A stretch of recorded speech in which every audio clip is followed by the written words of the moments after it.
to the Ohio family massacre trial. Prosecutors say that George Wagner and other members of the family conspired, planned, and carried out the murders of 8 members of the Roden family back in 2016. George has wasted no time separating himself from the other Wagners who are charged in this case. Still with us, attorney Carlos Lastra. Let me ask you this. The opening statement, I remember watching the very beginning of this trial, and the defense said that in opening statement, that he has done everything he can to get away from his family. And then by having him testify, I think he brought home, I'm nothing like them, I stayed away from them, they're bad people. Effective or not? I think it was very effective. I think he's done a very, very good job of basically parsing out that he had nothing to do with the planning of this murder. There's no DNA. And what I suspect the defense is going to argue when this is all over, as far as the case itself, is going to be they've tried to character assassinate him. They want you to convict him because he's guilty by association. Because he shares genes with these folks, he must be guilty.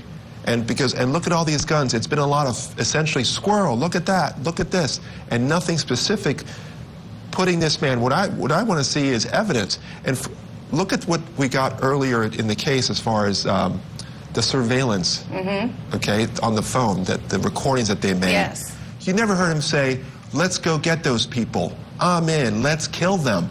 You would have imagined there would be an admission. None of that. There's definitely not been a smoking gun, a terrible word to use for it, but there hasn't been, as we see in some cases. Now, what's interesting to me is we know at the heart of this case, according to the prosecution, is the child custody dispute Absolutely. Between Jake and Hannah, the father and mother of the children. Hannah Roden, the ones who were killed, Jake Wagner, the one who has pled guilty. And actually, George Wagner testified about that child, Sophie. Let's hear what he had to say.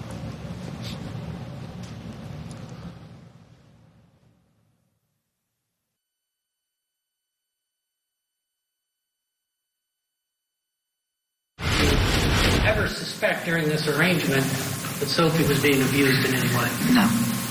By anybody? No. What was your reaction when you heard your brother and your mother testify about that? I don't see how they could ever believe something like that.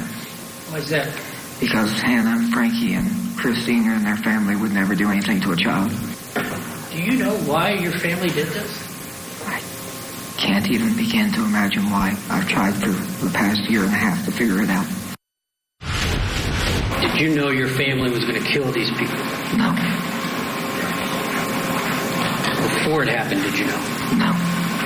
After it happened, did you know? No. Did you ever have any conversations with your brother about it? No. Did you ever talk to your mom about it? No. Your dad? No.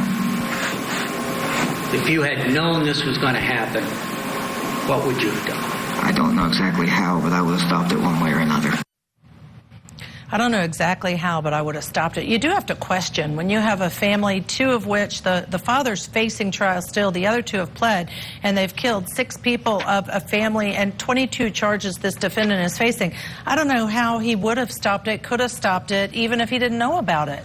Well, you know, at the core of this case, it is a custody dispute. And we have essentially interfamily dispute turning into interfamily violence. And what's really sad about this case is look how much resources and efforts went to commit this crime. And I'm talking about the family as a whole.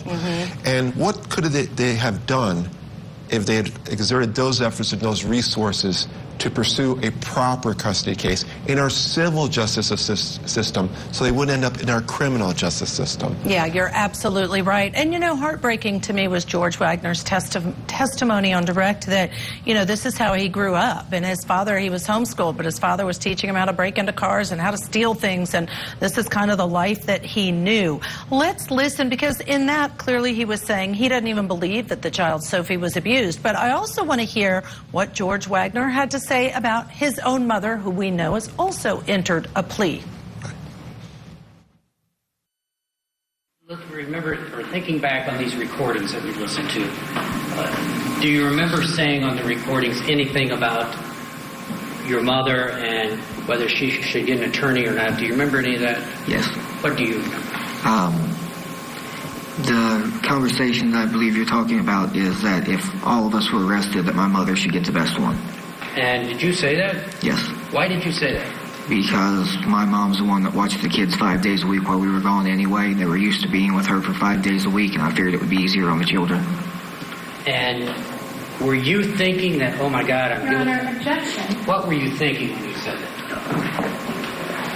I was just going under what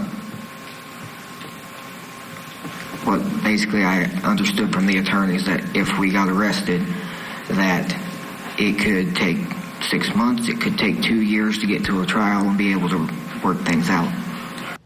I don't know. Why would you think, Carlos, that everybody else in my family did this? I'm shocked. I can't believe it. And yet, well, it could take years to get out of this mess. Let's make sure Mom has an attorney so she can still be the caretaker of the kids. That didn't really ring true to me. Yeah, I don't know why he said that. What was he thinking? I mean, the big tragedy here, the big takeaway, or one of the bigger takeaways of this case is the biggest tragedy is these children, particularly the 2-year-old that they were fighting over.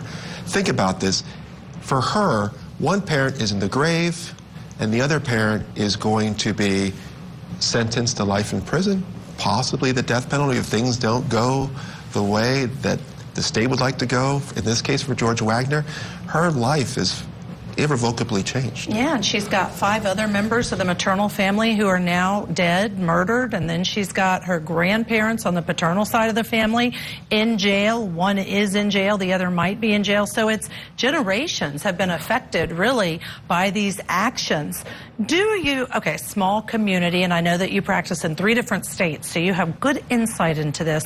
Do you think this is one of those cases where, okay, maybe the state presented all the evidence it had, but do you think maybe there are people who know, who can say, oh yeah, absolutely he was involved, or no way was he involved because he did stay away from this family? You know, it's hard to say. I think there's definitely a lot of people out there that have differing opinions in this case. But one of the things that we're going to hear about, and we've heard a little bit about it, is the Roden family, the other side. And this is something that I would have dealt with if I was representing the Wagners in a family law case. This is where this should have been addressed. And what should have happened is they should have filed a custody case. Sure, these individuals have some baggage, but so did the Rodens. I mean, you heard, for example, that Mom could have been allegedly involved in a marijuana growing, processing, and distributing enterprise. And that initially the state, the police thought that this was a cartel crime, that they were the victims of some cartel. And so that should have come out. That could have been come out in a family law case. Absolutely. So, celebrity divorce attorney, I must ask you this. In the cases in which they're children, is it fair or unfair to say that it's almost always a child custody dispute? They're never going to agree on every aspect of it, or is that false? Well, I mean, there is a lot of custody dispute. It's an emotional issue. And unlike the aspects of divorce cases where we can look at the dollars and cents when you're dividing assets and you're dealing with debts and liabilities and things like that, you can do the math. But it's really difficult in a custody case, and it's very emotionally charged. Absolutely. But to your point, seek the advice of a family law attorney if you find yourself in that circumstance.